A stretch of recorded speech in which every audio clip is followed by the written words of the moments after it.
While this morning's protest walked down this Market Street, they linked arms and remained silent. That is until they came to a stop outside of City Hall. That is where Marielle Mose is live for us this afternoon. Marielle?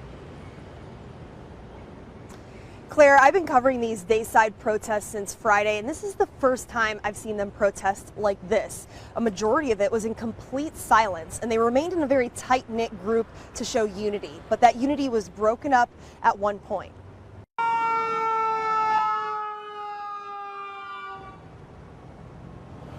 A fire truck and ambulance were headed to an unrelated incident, but needed to get through. The group of protesters split in half calmly, letting them through and then linking back together.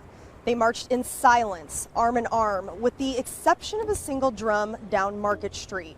They would stop in major intersections to put their fists in the air, eventually making their way to City Hall. And that's where they broke their silence and began chanting. This same pattern followed as they made their way to the Department of Health building, chanting again before dispersing. State Representative Bruce Franks led the protest this morning, and although it looked peaceful, he said it wasn't. There's a difference between peace and nonviolent. We're going to disrupt peace. Peace is not an option, nonviolence is. We've been able to do that.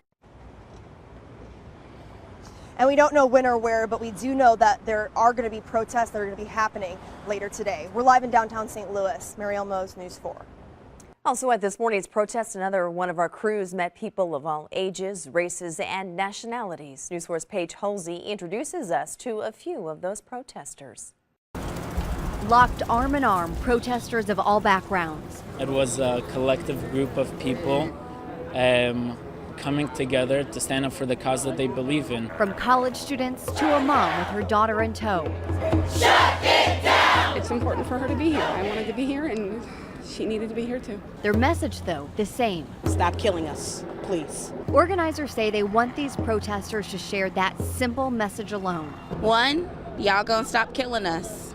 The rest is silence. One man said that silence can be the most powerful. It can make people look and ask, what's going on? Very emotional being a young black man living in America, especially when you see it put our hands up and represent hands up, don't shoot. That's the first thing we do when a police officer pulled on us. We asked about the violence, though, that has followed peaceful protests like this the past 3 nights, and if that takes away from the message here. It does in a way, but it shouldn't.